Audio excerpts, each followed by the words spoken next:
सत श्री अकाल, नमस्ते। मैं हूं डॉक्टर नीलम, मोक्ष क्लिनिक जीरकपुर से।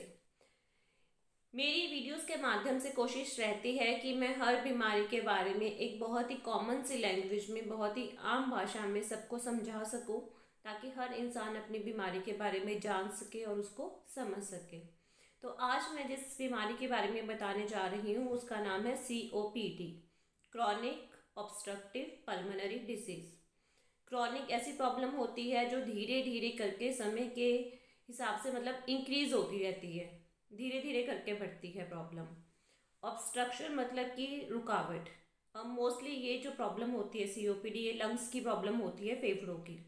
और फेफड़ों का मेन काम क्या होता है? सांस को अंदर लेके जाना, हवा को अंदर लेके जाना सांस के थ्रू, और हवा को बाहर निकालना। और जो हवा हम अंदर लेके जाते हैं उसमें जो ऑक्सीजन होती है वो ब्लड में चली जाती है, ब्लड से जो कार्बन डाइऑक्साइड होती है वापस हवा में आ जाती है और उसको हम बाहर एक्सेल कर देते हैं।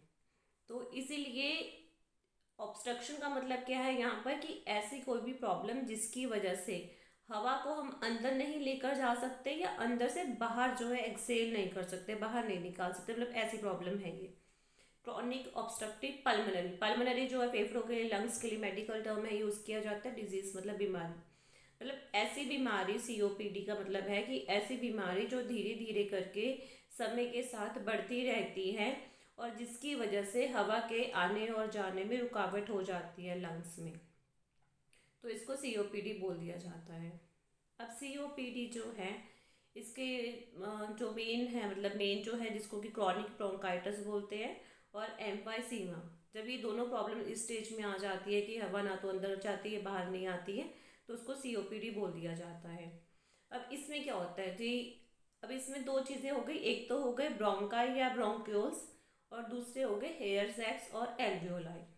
अब इसमें ब्रोंकाई जो होते हैं वो सिर्फ हवा को बाहर से, जैसे नाक से सांस लेते हैं और उसके बाद जैसे नाक से सांस लिया उसके बाद गले से होते हुए विंड पाइप, जो सांस की पाइप होती है, ट्रेक किया, उसके बाद वो जो ब्रांचेस में डिवाइड हो जाता है। राइट ब्रोंकाई राइट लंग्स में चला जाता है, लेफ्ट ब्रोंकाई लेफ्ट लंग्स में।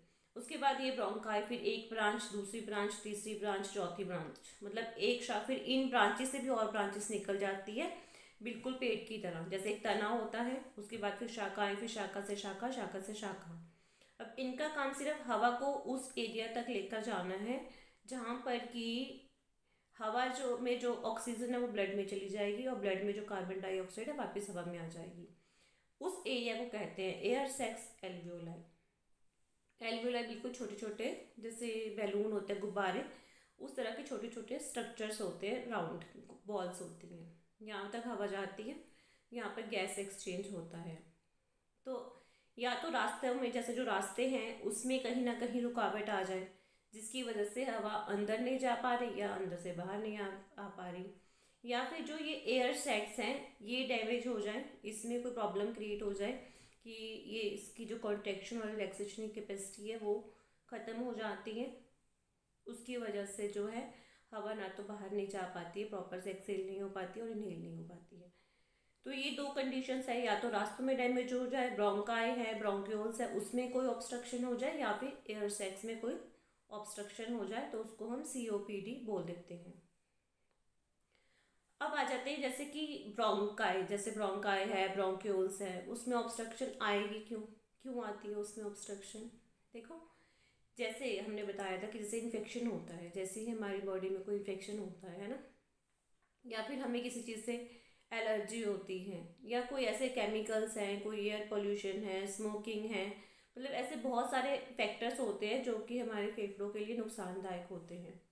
लेकिन जब बार बार बार बार ये हमारे लंग्स पे कि अफेक्ट करते हैं और बॉडी उसको हील करती है, उसको रिपेयर करती है, जब ये प्रोसेस बार बार लंबे समय तक चलता है तो परमानेंट जो है फेफड़ों के जो स्ट्रक्चर है वो डिस्ट्रॉय हो जाता है। उसकी वजह से फिर COPD वाली कंडीशन बन जाती है। अगर प्रॉपर कॉजेज़ की बात करें COPD के, तो सबसे मेन कॉज तो है स्मोकिंग, चाहे वो सिगरेट स्मोक हो या किसी भी फॉर्म में, जैसे हुक्का है उस फॉर्म में हो, या फिर जैसे हमारा जो काम करते हैं, जो हम ऑक्यूपेशन है वो इस तरह का हो कि हमें डेली जो है केमिकल्स है, कोई फ्यूम्स हैं, वो हवा के साथ हमारे जो है लंग्स तक जा रहे हैं, या फिर अल्कोहल है, कोई बहुत ही ज़्यादा जो है ड्रिंक लेता है, उसकी वजह से जो है बॉडी की इम्यूनिटी भी वीक हो जाती है और इम्यून सिस्टम जो है वीक हो जाता है। या फिर हम ऐसे एरिया में रहते हैं जहाँ पे बहुत ज़्यादा पॉल्यूशन है, बहुत ज़्यादा डस्ट है, या फिर हमें किसी से पर्टिकुलर चीज़ से एलर्जी है। जिस चीज़ से एलर्जी है वही प्रोडक्ट जो है बार बार जो एलर्जन है वो किसी ना किसी तरह से हम हवा के थ्रू मतलब हमारे नाक से होते फेफड़ों तक जा रहा है, जिसकी वजह से बार बार वो लंग्स में इरिटेशन क्रिएट करता है। ओल्ड एज है, क्योंकि ओल्ड एज में जो है एक तो इम्यून सिस्टम वीक हो जाता है और ओल्ड एज में जो चेंजेस आते हैं उसकी वजह से भी बॉडी की इम्यूनिटी भी वीक हो जाती है और लंग्स भी जो है वीक हो जाते हैं। या जेनेटिक प्रॉब्लम्स होती है, जेनेटिक प्रॉब्लम जैसे मान लीजिए कि अल्फा 1 एंटीट्रिप्सिन डेफिशिएंसी है, ऐसे में जो होता है इलास्टिसिटी ख़त्म हो जाती है। जो लंग्स के स्ट्रक्चर्स होते हैं एयर सैक्स के, उसकी इलास्टिसिटी ख़त्म हो जाती है, कॉन्ट्रैक्ट और रिलैक्स मतलब सिकुड़ते हैं और फैलते, जैसे हवा अंदर आती है तो फैलते हैं और जब हवा बाहर जाती है तो सिकुड़ते हैं, वो कैपेसिटी भी ख़त्म हो जाती है और परमानेंट जो वो कोलैप्स हो जाते हैं। तो ऐसे में भी COPD है। इसमें क्या, क्योंकि जेनेटिक है तो इसमें मतलब सारे ही एल्वियोलाइज जो हैं डिस्ट्रॉय हो जाते हैं धीरे धीरे करके। या किसी की फैमिली हिस्ट्री है कि फैमिली में किसी को COPD है, ऐसे में थोड़े चांसेस इंक्रीज़ हो जाते हैं। या बच्चे हैं जैसे लो बर्थ वेट है, या प्रेगनेंसी टाइम पे मदर जो है वो स्मोकिंग करती थी, उसकी वजह से जो है बच्चे पर इफेक्ट आ जाता है। मतलब ऐसी कोई भी चीज़ मतलब लंबे समय तक अगर मान लो कोई एलर्जन है, कोई केमिकल है, कोई डस्ट है, कोई स्मोक है, या बार बार आपको इन्फेक्शन हो रहा है, कोई बैक्टीरियल इन्फेक्शन है, कोई वायरल इन्फेक्शन है बार बार हो रहा है, जिसकी वजह से लंग्स जो है बार बार उसमें इन्फ्लामेशन होती है और बार बार वो इरिटेट हो जाते हैं, तो ये कंडीशंस जो है क्रॉनिक कंडीशंस होकर फिर ये COPD का जो है उसमें ऑब्स्ट्रक्शन क्रिएट कर देती है एयर फ्लो में।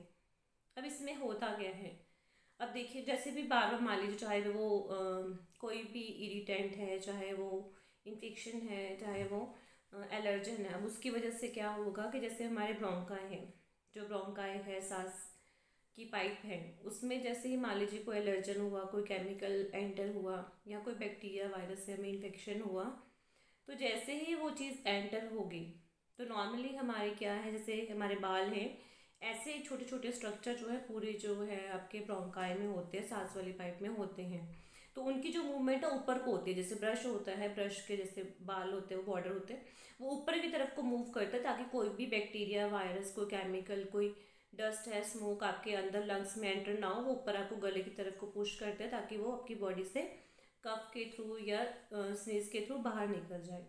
और इसमें म्यूकस ग्लैंड्स होते हैं, जिसको हम नॉर्मल जो आम भाषा में कफ बोल देते हैं। जैसे कोई बैक्टीरिया वायरस एंटर करता है तो कफ जो है ज़्यादा प्रोड्यूस करते हैं, जिसकी वजह से वो वहीं पर चिपक जाए, स्टिक हो जाए और आपके डीपर पार्ट्स तक ना जा पाए।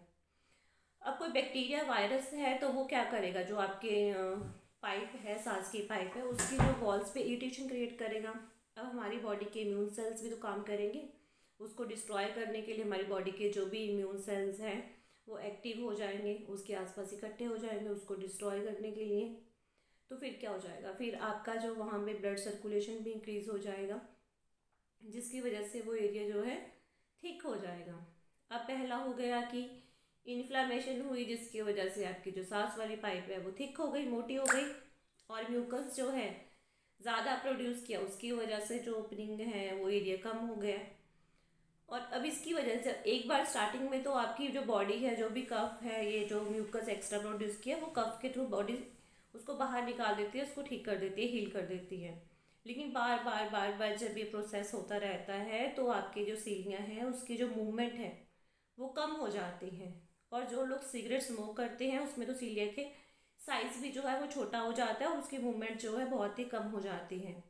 और सिगरेट स्मोकिंग और जैसे अल्कोहल है, बाकी जो इम्यून सिस्टम वीक है तो उसकी वजह से बॉडी की इम्यूनिटी भी वीक हो जाती है, जिसकी वजह से इम्यून सेल्स जो है इमीडिएटली काम नहीं कर पाते, बैक्टीरिया वायरस जो है वो ज़्यादा स्ट्रांग हो जाते हैं और हमारी इम्यूनिटी की इम्यून सेल्स कम स्ट्रांग हो जाते हैं। तो इसकी वजह से जो है इन्फ्लामेशन है, सूजन है, वो लंबे समय तक चलेगी, जिसकी वजह से साथ ही साथ सूजन होती है, फिर रिपेयरिंग होती है। अब जहाँ पे सूजन होगी वहाँ बॉडी रिपेयर भी करेगी, क्योंकि जहाँ सूजन होगी वहाँ के सेल्स जो है टिश्यूज़ को डैमेज करती है सूजन, इन्फ्लामेशन होगी जहाँ भी, क्योंकि बैक्टीरिया, वायरस है, केमिकल है, एलर्जन है, वो जहाँ पर भी जाएगा वहाँ के एरिया को, सेल्स को, टिश्यूज को डैमेज करेगा, तो हमारी बॉडी उसको रिपेयर करेगी। जब बार बार रिपेयरिंग होगी और इन्फ्लामेशन होगी तो उस एरिया में फाइब्रोसिस हो जाएगी, स्कारिंग हो जाएगी। और जहाँ पर भी फाइब्रोसिस और स्कारिंग होती है वो एरिया जो है काम नहीं करता, उसके फंक्शन जो है धीरे धीरे करके ख़त्म होना शुरू हो जाता है। तो इसी तरह से लंबे समय तक जब ये प्रोसेस चलता है तो परमानेंटली जो रास्ता होता है हवा का, वो ओपनिंग इतनी बड़ी होती है वो बिल्कुल छोटी सी रह जाती है। ये कई बार तो बिल्कुल ही बंद हो जाती है, जिसकी वजह से हवा जो है आपकी अंदर नहीं जा पाएगी।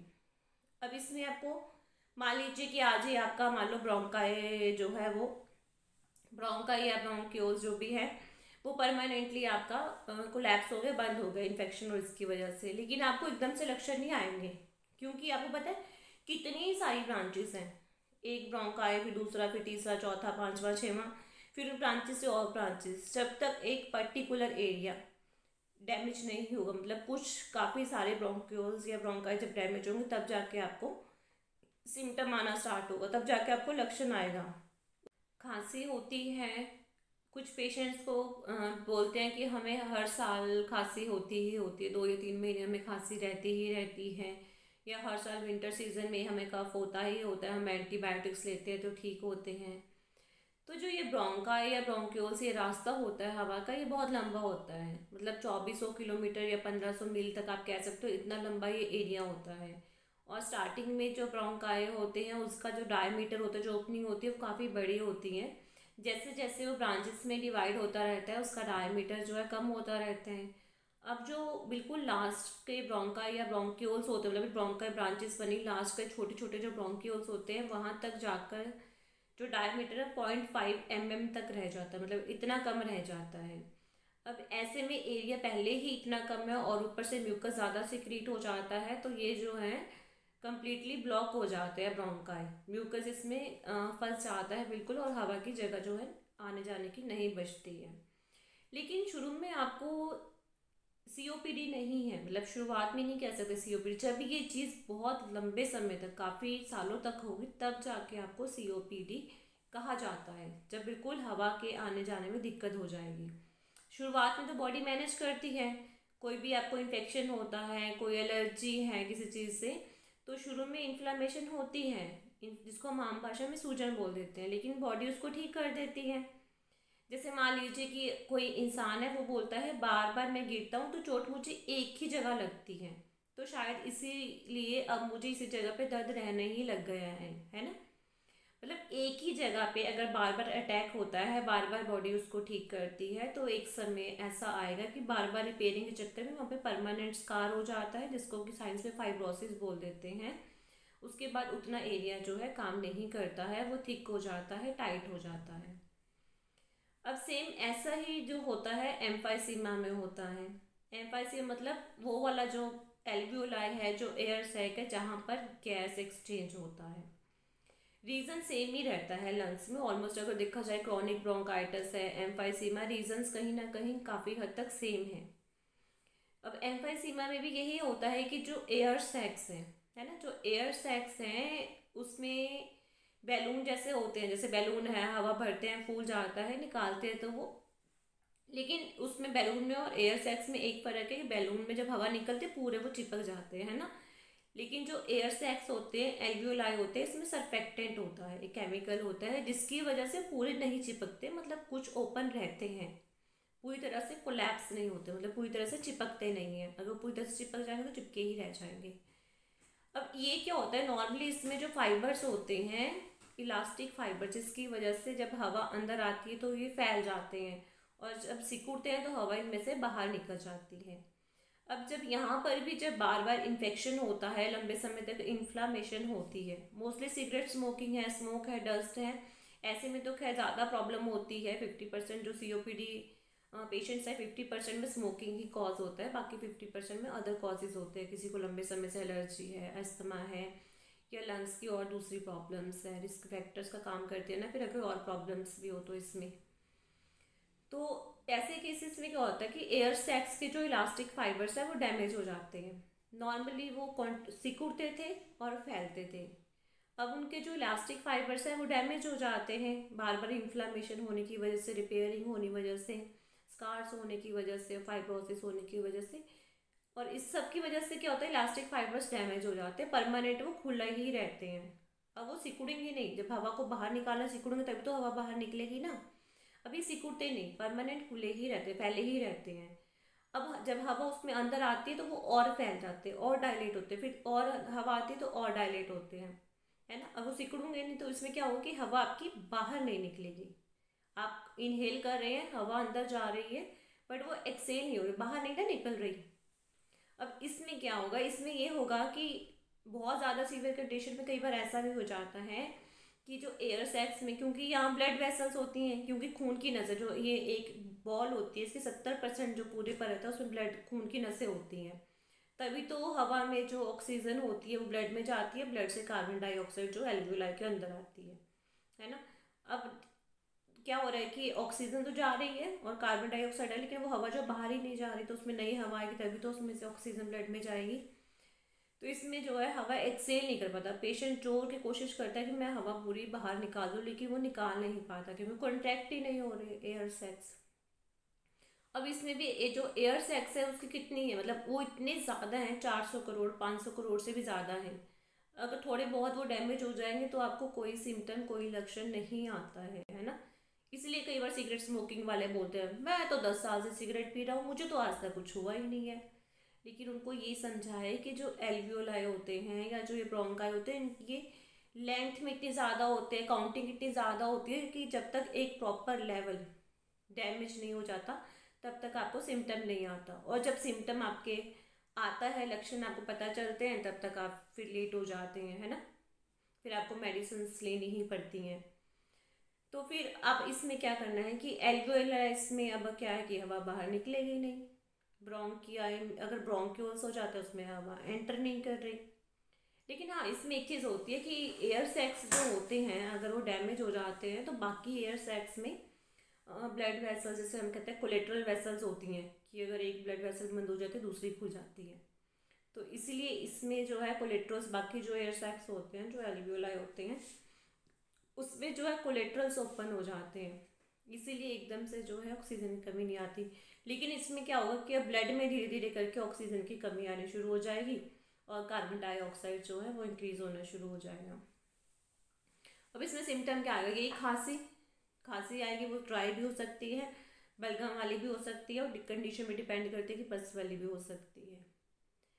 और इसमें खांसी आएगी तो फिर सांस चढ़ेगा, क्योंकि हवा जो है प्रॉपर जितनी क्वांटिटी अंदर जानी चाहिए थी, बाहर आनी चाहिए थी, उतनी नहीं आ रही है, तो सांस चढ़ेगा। नॉर्मली पहले जो है हल्का फुल्का सांस चढ़ेगा, बाद में जो है जैसे जैसे प्रॉब्लम बढ़ती रहेगी वैसे वैसे सांस लेने में दिक्कत होती रहेगी।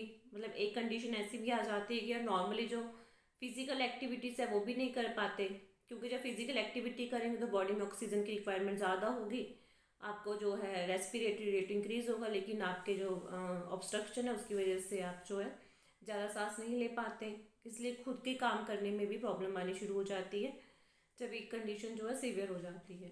चेस्ट में टाइटनेस लगेगी, वीजिंग लगेगी, मतलब सांस की आवाज़ आएगी, क्योंकि जो म्यूकस है कई बार ऐसा होता है फंस जाता है जिसकी वजह से वीजिंग होता है, चेस्ट में भारीपन लगता है। अब इसकी वजह से क्या है कि वेट भी लॉस होगा, क्योंकि जब इन्फ्लामेशन होती है तो कुछ केमिकल्स ऐसे रिलीज होते हैं जिसकी वजह से जो है पेशेंट का वेट भी लॉस होता है, मसल्स भी लॉस होते हैं, भूख लगना बंद हो जाती हैं और कमज़ोरी रहना शुरू हो जाएगी, थकावट लगेगी, क्योंकि जब ऑक्सीजन भी कम हो जाएगी तो उसके सिम्टम्स भी आना शुरू हो जाएंगे बाद में। बॉडी में अगर हम काम करते हैं ऑक्सीजन की रिक्वायरमेंट तो होती ही है ना, अब इसमें ऑक्सीजन कम हो जाएगी तो बाकी फिर वीकनेस तो रहनी शुरू हो ही जाएगी, बाकी सिम्टम्स आने शुरू हो जाएंगे। और अगर बहुत ज़्यादा सीवियर कंडीशन है तो इसकी वजह से फिर उसके बाद हार्ट में प्रॉब्लम आ जाती है, तो हार्ट से रिलेटेड जो है लक्षण भी फिर आने लग जाते हैं। जिनको COPD होता है ऐसे पेशेंट्स को एंजाइटी भी हो जाती है, डिप्रेशन भी हो जाता है। अब ऐसे पेशेंट्स में कैसे पता चलेगा कि जो COPD है वो माइल्ड है, मॉडरेट है, सीवियर है या बहुत सीवियर है? इसके लिए टेस्ट किया जाता है स्पायरोमीट्री।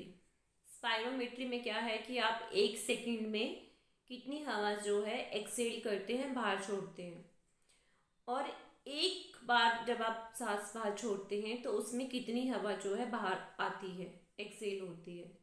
मतलब इन दोनों की जब रेशो निकाली जाती है तो उसके बिहाफ पर ही होता है कि आपकी जो COPD की प्रॉब्लम है वो कितनी ज़्यादा है और कितनी कम।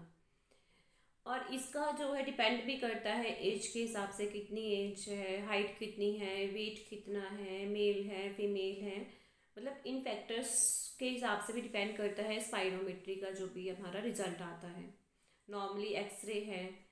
अब इसमें मेन फैक्टर क्या है कि जब कोई चीज़ बार बार बार बार इन्फेक्टेड होती है, इन्फ्लेम होती है, तब जाकर वो क्रॉनिक प्रॉब्लम बनती है। तो इसमें बेसिकली क्या है कि जैसे स्मोकिंग है, अल्कोहल है, ये सारी चीज़ें जो है हमारी बॉडी की इम्यूनिटी को वीक कर देती हैं। इसमें जैसे ये वाले जो रीजंस हैं जो भी इसके COPD के हैं, उसकी वजह से लंग्स जो हैं बार बार वीक हो जाते हैं, बार बार उसमें स्वेलिंग होती है, बार बार इन्फ्लामेशन होती है, बार बार इरिटेशन होती है। और जब कोई एक ही चीज़ बार बार हो जाती है तो फिर अति हो जाती है ना, आम भाषा में बोलते हैं अति हो गई अब तो बार बार बार बार। तो ऐसे ही लंग्स भी फिर परेशान हो जाते हैं। लंबे समय तक जब कोई प्रॉब्लम होती है तभी जाकर वो COPD में कन्वर्ट होती है। तो इसके लिए हमें चाहिए कि हमें स्मोकिंग नहीं करनी चाहिए, अल्कोहल नहीं लेना चाहिए, वैसे ऐसे एरियाज़ में जाना अवॉइड करना चाहिए जहाँ पे डस्ट है, स्मोक है, पॉल्यूशन है। अपनी बॉडी की इम्यूनिटी को स्ट्रॉन्ग रखना चाहिए। तो ये था मेरा थोड़ा सा आपको समझाने की कोशिश COPD के बारे में। अगर COPD से पहले मैंने जो क्रॉनिक ब्रोंकाइटिस के ऊपर भी वीडियो बनाई है, एम्फाइसीमा के ऊपर भी बनाई है, नॉर्मल लंग फंक्शनिंग के ऊपर भी बनाई है, आप उसको भी देख सकते हैं। तो आपको ज़्यादा अच्छे से जो है COPD के बारे में समझ आ जाएगा। फिर भी आप कुछ पूछना चाहे तो मुझे कॉल कर सकते हैं, मैसेज कर सकते हैं, व्हाट्सएप कर सकते हैं। Thank you.